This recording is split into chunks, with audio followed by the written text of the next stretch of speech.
Phi tần nhà Thanh có cuộc sống bị bó buộc bởi những quy củ rườm rà qua lời kể của thái giám cuối cùng của triều đại này. Tôn Diệu Đình, thái giám Trung Quốc cuối cùng đã gây sốc khi tiết lộ một loạt những bí mật không thể tưởng tượng được bên trong Tử Cấm Thành xa hoa.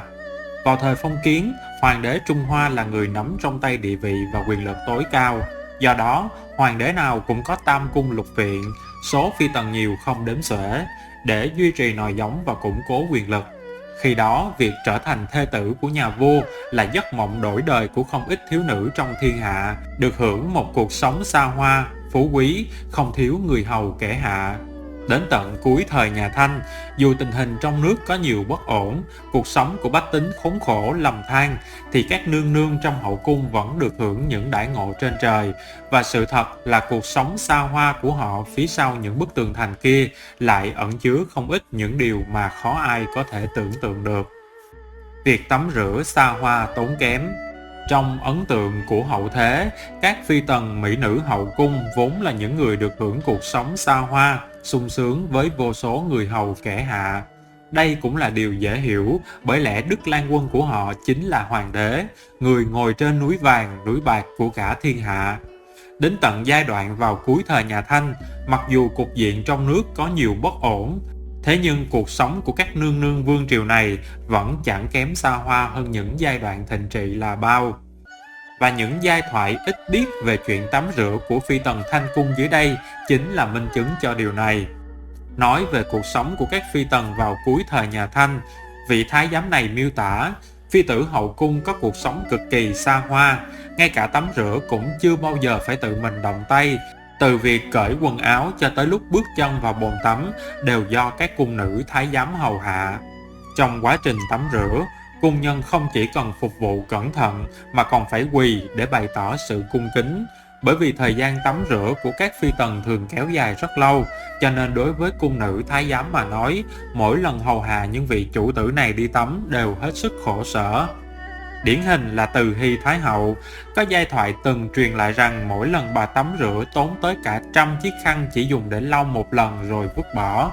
Mỗi khi tắm, bà đều tiến hành 2 công đoạn riêng biệt cho phần thân thể phía trên cùng phía dưới. Và khi chuyển sang vệ sinh mỗi phần khác nhau, các cung nhân hầu hạ đều phải sử dụng tới một bộ công cụ mới.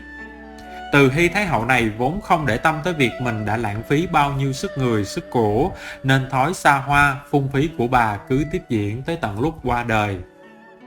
Cuộc sống ràng buộc gông xiềng với cung quy khắt khe. Dù sống trong nhung lụa nhưng thực chất, những nương nương phi tần Thanh Triều chẳng mấy dễ dàng khi cuộc sống nghiêm khắc không kém gì môi trường quân đội. Họ phải thức dậy từ 5 giờ sáng mỗi ngày để rửa mặt, thay xiêm y, trang điểm.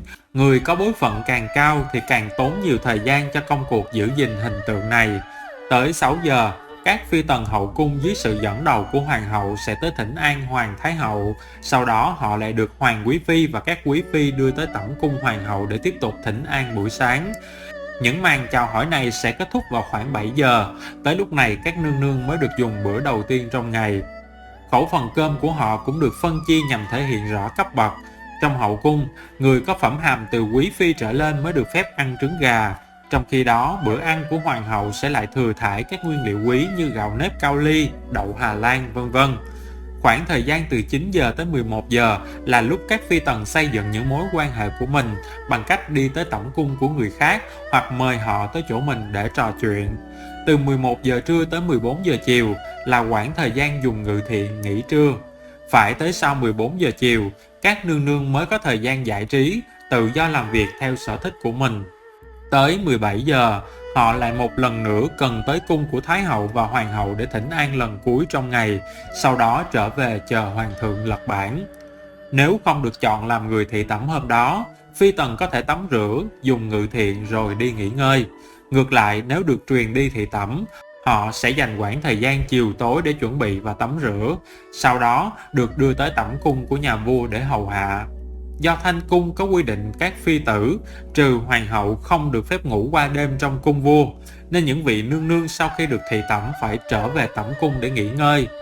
Nhìn vào thời gian biểu nói trên, không khó để nhận thấy cuộc sống của các phi tần nhà Thanh đều bị bó buộc bởi không ít những quy củ rườm rà nơi hậu cung. Không chỉ những gông xiềng ràng buộc để được sủng ái, đa số họ sẵn sàng đặt cược tính mạng vào những cuộc chiến khốc liệt ở chốn đáng sợ. Hậu cung là nơi mơ ước của nhiều thiếu nữ, nhưng cũng là chốn chôn thây của không biết bao nhiêu thiếu nữ xinh đẹp. Ai cũng từng ôm mộng đẹp hão huyền, nhưng đều đau khổ, tủi nhục, chết dần chết mòn chốn hậu cung hiểm ác, không tình người. Tử Cấm Thành có hơn 70 giếng nước, nhưng không một ai dám uống. Vì sao? Tử Cấm Thành ở thủ đô Bắc Kinh, Trung Quốc mà chúng ta thấy ngày nay là một di tích lịch sử được xây dựng vào thời nhà Minh, dựa trên nguyên tắc cố cung ở Nam Kinh. Đây là đại diện tiêu biểu nhất của kiến trúc cung đình Trung Quốc, đồng thời cũng là một trong những cung điện cổ bằng gỗ còn được bảo tồn nguyên vẹn nhất trên thế giới. Minh Sử có ghi Minh Thành Tổ chọn dời đô đến Bắc Kinh bởi có một vị đại thần đã dâng tấu rằng Bắc Kinh chính là đất Long Hưng, tức nơi phát tích của hoàng đế. Các vị quân vương phong kiến hầu hết đều rất tin vào phong thủy, hơn nữa Bắc Kinh lúc đó còn nằm trong số các thái ấp của Minh Thành Tổ. Vì vậy, ông đã mạnh tay đầu tư nâng cấp Bắc Kinh, đồng thời thúc đẩy dân chúng di cư đến đây để tăng cường nhân công xây dựng thành quách. Sau 11 năm chuẩn bị, các vật liệu như gỗ và đá quý đã được chuyển từ khắp mọi miền đất nước về Bắc Kinh. Theo Sohu, tổng diện tích xây dựng của Tử Cấm Thành vào khoảng 150.000 m². Kết cấu bên trong vô cùng tinh xảo khéo léo với hơn 10 kiểu mái vòm khác nhau, kết hợp cùng các cấu kiện nhiều màu sắc, tạo nên một Tử Cấm Thành uy nghiêm và tráng lệ. Xoay quanh những câu chuyện thú vị về cung điện xa hoa này, một lão thái giám từng kể rằng Tử Cấm Thành có hơn 70 giếng nước, nhưng không ai dám uống nước trong những giếng này. Câu nói này tưởng như không có căn cứ, nhưng nếu suy xét về lịch sử và kết cấu kiến trúc của Tử Cấm Thành, các chuyên gia cho rằng nguyên nhân nước giếng trong cung không thể uống có thể được lý giải như sau. 1. Giếng nước chữa cháy. Tử Cấm Thành bao gồm nhiều cung điện gỗ, tất cả đều được xây dựng bằng gỗ quý, rất dễ gặp hỏa hoạn do sét đánh hoặc do sơ suất của những người làm trong cung gây ra.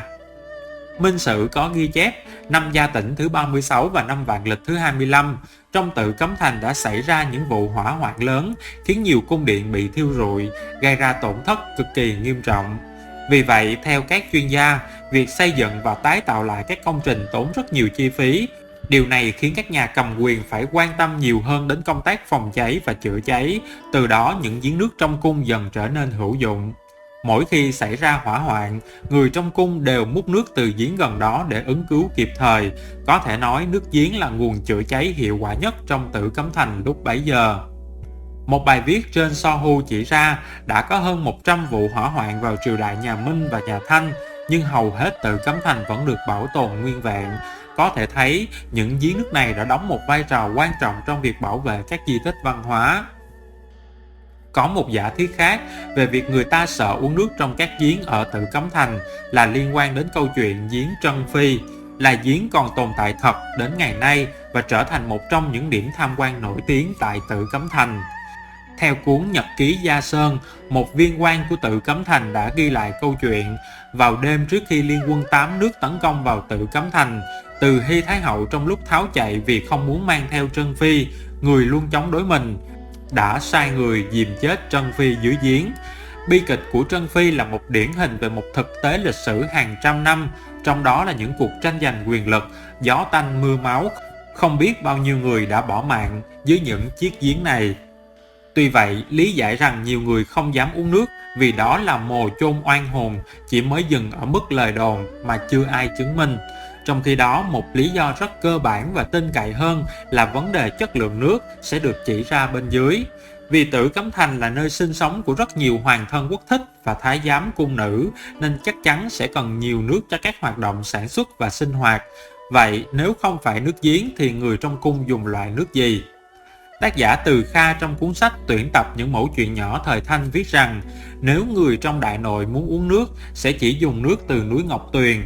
Quả thật sau này, khi các chuyên gia tiến hành điều tra đã phát hiện ra rằng vào thời nhà Thanh, hầu như tất cả nước sinh hoạt trong Tử Cấm Thành đều được vận chuyển từ núi Ngọc Tuyền về.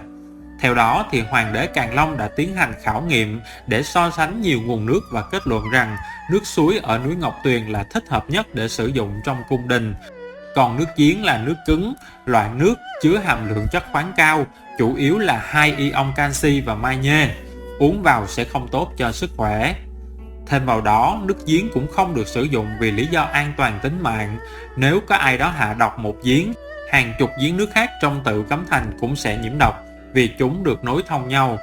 Các giếng này cũng nối thông với sông Ngự bên ngoài thành. Nghiên cứu vấn đề ô nhiễm nước và các biện pháp bảo vệ sông Ngự, thành phố Đại Đồng được thực hiện bởi tác giả Hứa Côn còn chỉ ra rằng sông Ngự từ lâu đã trở thành một kênh dẫn nước thải, tình trạng ô nhiễm nước ngầm dọc hai bên bờ sông vô cùng nghiêm trọng. Các loại rác thải, xác động vật chết theo sông Ngự tràn vào nước giếng ngầm trong Tự Cấm Thành. Theo thời gian, chất lượng nước càng ngày càng kém. Tuy rằng không uống được, nhưng người trong cung muốn lau dọn tẩm điện thì sử dụng nước giếng sẽ tương đối thuận tiện. Có thể thấy, nước giếng trong Tự Cấm Thành, một là người ta không dám uống, hai là quả thực không thể uống. Câu nói của vị thái giám khi xưa vẫn là có cơ sở.